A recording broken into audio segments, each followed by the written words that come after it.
നിർത്തിക്കോ മുമ്പിൽ വീടാ, ഇനി പോവില്ല.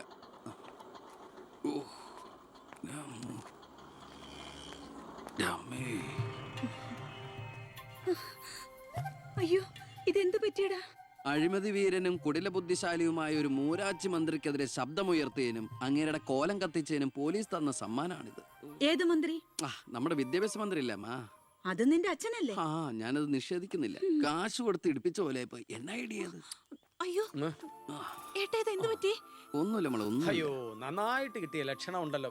വിഷമിക്കണ്ട, ലാത്തിയുടെ ചൂടറിഞ്ഞ തുണക്കുട്ടന്മാർ രാഷ്ട്രീയത്തിലേറെ ശോഭിക്കും. എതിരാളികളെ ലാത്തി കൊണ്ട് അടിച്ചൊതുക്കിയും ചിലർ രാഷ്ട്രീയത്തിൽ വല്ലാതെ ശോഭിക്കുന്നുണ്ട്. പക്ഷെ അതൊന്നും അത്ര ശാശ്വതമല്ല. Every dog has a day. ഞാൻ മകനെയാണ് ഉദ്ദേശിച്ചത്. നീ ഇരിക്കെ, ഞാൻ വിളമ്പാ. ഓ, എനിക്ക് വേണ്ടമ്മാ. ഇത് VIP കളുടെ ടേബിൾ അല്ലേ, ഇവിടെ ഇരുന്ന് കഴിച്ചാൽ അങ്ങോട്ട് ഇറങ്ങില്ല. എനിക്കുള്ള വിഹിതം ഞാൻ അടുക്കള പോയി കഴിച്ചോളാം. ജീവിതകാലം മുഴുവൻ നിനക്ക് അടുക്കളയിൽ കിടന്ന് ഇറങ്ങാനാ യോഗം. ഓ, എനിക്കത് മതി.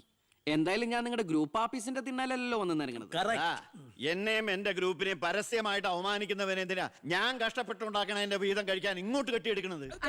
മക്കള് കഴിക്കുന്നതിന്റെ കണക്ക് പറയാ. ഞാൻ പറയൂടി, രാവിലെ ഇറങ്ങുമല്ലോ കഞ്ഞിമുക്കിയ ഡ്രസ് ഇട്ടുണ്ട്, അതിലും വേണം എന്റെ ചക്രം. അതെ, എല്ലാം സർക്കാരിനെ വെട്ടിച്ചുണ്ടാക്കുന്നല്ലേ. സർക്കാരിന്റെ കാശ് എന്ന് പറയുന്നത് ജനങ്ങളുടെ കാശാ, അതിലെനിക്കും അവകാശമുണ്ട്. നീ അടുക്കളയിലേക്ക് പോയി ഭക്ഷണം കഴിക്കും. ഉപദേശിക്കുകയാണ് കരുതരുത്. ജീവിതത്തിന് ഒരു ലക്ഷ്യമൊക്കെ ഉണ്ടാവും, എന്നിട്ട് ആ ലക്ഷ്യത്തിന് വേണ്ടി പരിശ്രമിക്കണം. നല്ല ഉപദേശം. ഇരിക്കുന്ന ആളോട് ചെന്ന് പറയും. പോത്തിനോടാണോ വേദം ഓതുന്നത്? ഞാൻ ഇതുദ്ദേശിച്ചത് മകനെയാ. അച്ഛനെ ഉദ്ദേശിച്ചാലും വലിയ കുഴപ്പമൊന്നുമില്ല. നിങ്ങളൊന്നും മിണ്ടാതിരിക്കെ. അച്ഛൻ അവന് വഴക്ക് പറയുന്നതിൽ എന്താ തെറ്റ്? അവന് ഞങ്ങളുടെ കൂടെ നിന്നൂടെ? എവിടെ നിൽക്കാനാ? എനിക്കെതിരെ ആഞ്ഞടിക്കാൻ ആ മുഖ്യനവനെ കരുവാക്കിയിരിക്കുക. ഞാൻ നിഷേധിക്കുന്നു. ഇവൻ എന്റെ മോൻ തന്നെയാണോ അതോ ആ മുഖ്യറ്റം? ആ ചോദ്യം ലക്ഷ്മി തീറ്റ കഴിഞ്ഞ് ഇറങ്ങി പോരുന്ന.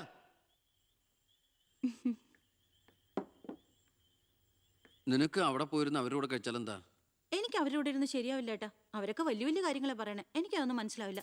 എടി, അവരെന്താ പറയണേന്ന് അവർക്ക് എന്നെ മനസ്സിലാവണില്ല. അതാ നിനക്ക് മനസ്സിലാവാത്തത്. അതെന്താ നീ മനസ്സിലാക്കാത്തെ? ചുമ്മാ ഇരിയേട്ടാ. നിന്റെ ഈ വൃത്തിയുടെ സ്വഭാവം കാരണം ഞങ്ങളുടെയൊക്കെ കുട്ടികളെ ഊട്ടി നിർത്തി പഠിപ്പിക്കുന്നത്, നിന്നെ മാതൃകയാക്കി നശിക്കാതിരിക്കാൻ. അതേതായാലും നന്നായി. അവരെന്നെ കണ്ട് പഠിക്കുന്നതിനേക്കാൾ കുഴപ്പാ അവരവരുടെ അച്ഛനെയും അപ്പൂപ്പനെയും കണ്ട് പഠിക്കുന്നത്.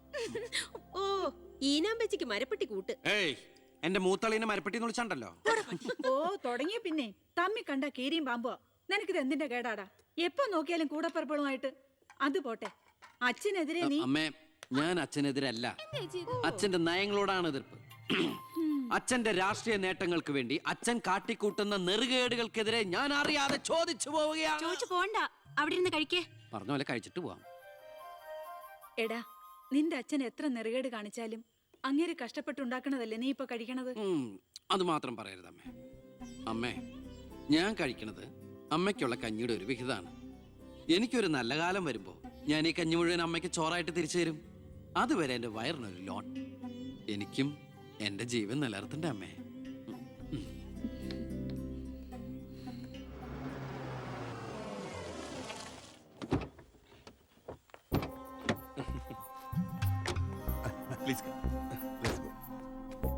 ഇത് അനിൽ മുഖർജി, നമ്മുടെ പെപ്കോ കോള കമ്പനിയുടെ CEO. ഈവനിങ് ഫ്ലൈറ്റിന് ഡൽഹിയിൽ നിന്ന് വന്നതേ ഉള്ളൂ. ശരി. This is my co-brother collector Gopinath. Oh, hello. How are you? Fine. ഞാൻ പറഞ്ഞിരുന്നില്ല അച്ഛാ, ഇവരൊരു പുതിയ പ്ലാന്റ് കൂടി ഓപ്പൺ ചെയ്യുന്ന വിവരം. അയ്യോ, അതുടനെ വേണോടാ. ഇപ്പൊ തന്നെ കോട്ടപ്പുറത്ത് കുടിവെള്ളമില്ലെന്നും പറഞ്ഞ് ജനങ്ങൾ മുറവിളി കൂട്ടുക. ഇനിയിപ്പോ 50 കിലോമീറ്റർ ചുറ്റളവില് ഭൂഗർഭജലം വലിച്ചെടുക്കുന്ന പുതിയ പ്ലാന്റ് കൂടി തുറന്നാൽ ജനവിളകും. ഹേ, അതൊക്കെ ആരറിയാൻ പോകുന്ന വെച്ചാ? കുടിവെള്ള ക്ഷാമത്തിന് സർക്കാർ ചെലവില് നമ്മൾ ടാങ്കറിൽ വെള്ളം അടിക്കും.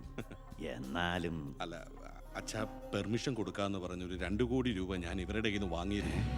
ചെറാക്കുളം ഫൈനാൻസേഴ്സിന്റെ കാസർഗോഡ് ശാഖ തുടങ്ങിയത് ആ പണം കൊണ്ട്. അച്ഛന് താല്പര്യമില്ലെങ്കിൽ ഞാൻ ആ പണം പിൻവലിച്ച് തിരിച്ചു കൊടുത്തേക്കാം. അത് വേണ്ട. പിന്നെ ആ വ്യവസായ മന്ത്രി ദിവാകരന് ഒരു തുക കൊടുക്കേണ്ടി വരുമെന്ന് പറഞ്ഞേക്ക്. കൺഫേം. Thank you. എല്ലാം കേട്ടു, ഒന്നും നടക്കില്ല. Good night. അല്ല, അതെ, നാളെ ഒരു വഴിതടൽ സമരമുണ്ട് KK റോഡില്. ബഹുമാനപ്പെട്ട മന്ത്രി അച്ഛൻ അതുവഴിയൊന്നും വന്നേക്കരുത്. പിന്നെ മന്ത്രിയുടെ കാറ് മാൻ തടഞ്ഞു എന്നും പറഞ്ഞ് രാത്രി ഉണ്ണാൻ വന്നിരിക്കുമ്പോ എന്റെ കഞ്ഞിൽ പാച്ചിടാൻ വന്നുണ്ടല്ലോ. കഞ്ഞി കുടിച്ചിട്ടേ പോകുള്ളൂ. കേന്ദ്ര സർക്കാരിനെ എതിർക്കാൻ വേണ്ടി മാത്രം പെട്രോൾ വില വർധനയ്ക്കെതിരെ സമരം ചെയ്യുന്ന മറ്റ് സംഘടനകളും ഒന്ന് ഓർക്കണം. അവരുടെ സർക്കാർ ഭരിച്ചിരുന്നപ്പോഴും ഇവിടെ അടിക്കടി വില വർദ്ധിപ്പിച്ചിട്ടുണ്ടെന്ന് എന്ന് കരുതി കേന്ദ്ര സർക്കാരിനെ ന്യായീകരിക്കുകയല്ല ഞാൻ. നമുക്കെല്ലാവർക്കും അറിയാം, പെട്രോളിന് വില കൂടുമ്പോൾ ഇവിടെ ഉപ്പ് തൊട്ട് കർപ്പൂരം വരെയുള്ള സാധനങ്ങൾക്ക് അമിതമായ വില കൂടുമെന്ന്. ഓട്ടോ ചാർജ് വർധന, ബസ് ചാർജ് വർധന, ഇതൊന്നും ഇവിടുത്തെ സാധാരണ ജനങ്ങൾക്ക് താങ്ങാൻ കഴിയില്ല. എന്നും സാധാരണക്കാർക്ക് വേണ്ടി നിലകൊള്ളുന്നവരാണ് നമ്മൾ. ഭരണകക്ഷിയായാലും നമ്മൾ ഇത് ഇപ്പോഴൊന്നും തീരുന്ന ലക്ഷണമില്ല. ഇപ്പൊ തന്നെ ലേറ്റാ. ഇന്ന് പരീക്ഷാ ദിവസമായിട്ട് ടീച്ചറെ ഒന്ന് പറഞ്ഞു നോക്കിയാലോ? ഞാൻ പറയാം. 947 നമ്മുടെ മഹാത്മജി നമുക്ക് വാങ്ങിത്തന്ന സ്വാതന്ത്ര്യം നീണ്ട സമരങ്ങളിലൂടെയാണ്. ദയവായി നിങ്ങൾ വാഹനങ്ങൾ കടത്തിവിടണം. ഇതൊരു പബ്ലിക് റോഡല്ലേ? ഇതൊരു പബ്ലിക് മാറ്ററാ. പബ്ലിക്കും കൂടി സഹകരിക്കേണ്ട വിഷയം. പബ്ലിക്കിനെ ബുദ്ധിമുട്ടിച്ചിട്ടാവരുത് വഴിയോര പ്രസംഗം. ഇങ്ങനെ റോഡിൽ വെച്ചിട്ടാണോ പബ്ലിക് മീറ്റിംഗ് നടത്തുക? പബ്ലിക്കിന് വേണ്ടിയിട്ടാണ് മാഡം പബ്ലിക്കായ കാര്യങ്ങൾ പബ്ലിക്കായി പറയുന്നത്. ഇത് പബ്ലിക്കിന്റെ മുന്നിൽ വെച്ച് പബ്ലിസിറ്റിക്ക് വേണ്ടി ഉണ്ടാക്കുന്ന പബ്ലിക് ന്യൂസൻസ് ആണെന്ന് പബ്ലിക്കിന് മൊത്തം അറിയാം. ഏതാ ഈ പബ്ലിക്? ചുമ്മാ ഒരു കാര്യമില്ലാതെ ഒരു ഉടക്ക്. ഒരു കാര്യമില്ലാണ്ട് ഉടക്കാൻ പെങ്ങളെന്താ പ്രതിപക്ഷ നേതാവിന്റെ മോളാണോ? എന്താ പെങ്ങളുടെ പ്രശ്നം? നിങ്ങൾക്ക് ഇതുപോലെ ഓഡിറ്റോറിയത്തിൽ വെച്ച് നടത്തിയാൽ എന്താ? എഴുതി വെച്ചിരിക്കണ കണ്ടില്ലേ? വഴിതടയൽ സമരം ഒന്ന്. വഴിതടയൽ സമരം എങ്ങനെ ഓഡിറ്റോറിയത്തിൽ വെച്ച് നടത്തണത്? എന്റെ കുട്ടികൾക്ക് ഇത് പരീക്ഷയാണ്. എന്നിട്ട് കുട്ടികളെ ബസ്സിൽ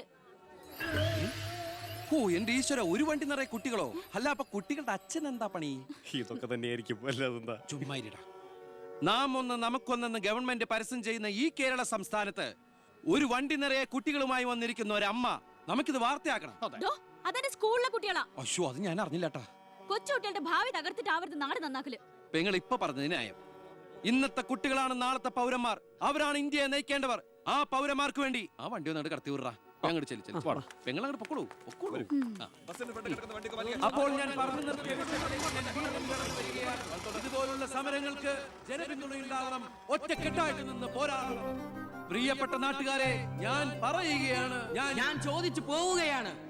പ്രിയപ്പെട്ട നാട്ടുകാരെ, ഞാൻ പറയുകയാണ്, ശ്രീമതി ഇന്ദിരാഗാന്ധി ഇവിടത്തെ പ്രധാനമന്ത്രിയായിരുന്നപ്പോൾ ഇവിടെ എന്തിന്റെ കുറവുണ്ടായിരുന്നു? ഞാൻ ചോദിക്കുകയാണ്. എന്താടി? അയ്യോ, ഇത് പിടിച്ച്. അതെ, നിങ്ങളെല്ലാരും ഇവിടെ ഇരി, ഞാനിപ്പോ വരാം. പിന്നെ കയറിക്കോ.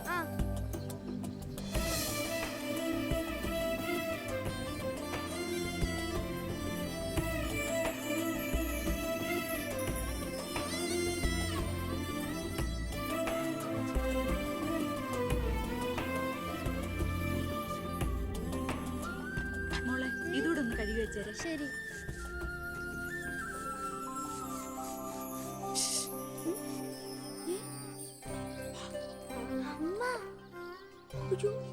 ഇനി മോള് പോയി പഠിച്ചോളൂ, അമ്മ കഴിക്കോളാം. ശരി. എന്താ? ഇതേ ആരും കാണാതെ വേണം വായിക്കാൻ. ആളാകെ 1.5 ചാണേ ഉള്ളൂ. ഇപ്പോഴേ വളഞ്ഞ കാന്താരിയ. അതുകൊണ്ടല്ലേ അവൻ കൊടുത്ത കത്ത് പഠിച്ച്. ദേവകമേ, കുട്ടികളായതുകൊണ്ട് ഞാൻ ക്ഷമിച്ചു. ഇനി വളരുമ്പോഴും അവർ ബന്ധം തുറന്നാ കുഴപ്പാ. നമ്മളായിട്ട് അതിന് സാഹചര്യം ഉണ്ടാക്കണ്ട. അതുകൊണ്ട് ദേവകമ കൊടുത്ത് പൊക്കോളൂ.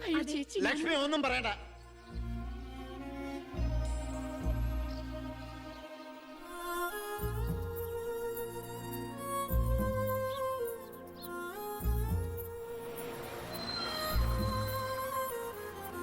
ടീച്ചറെ, സ്കൂളെത്തി, ഇറങ്ങണ്ടേ?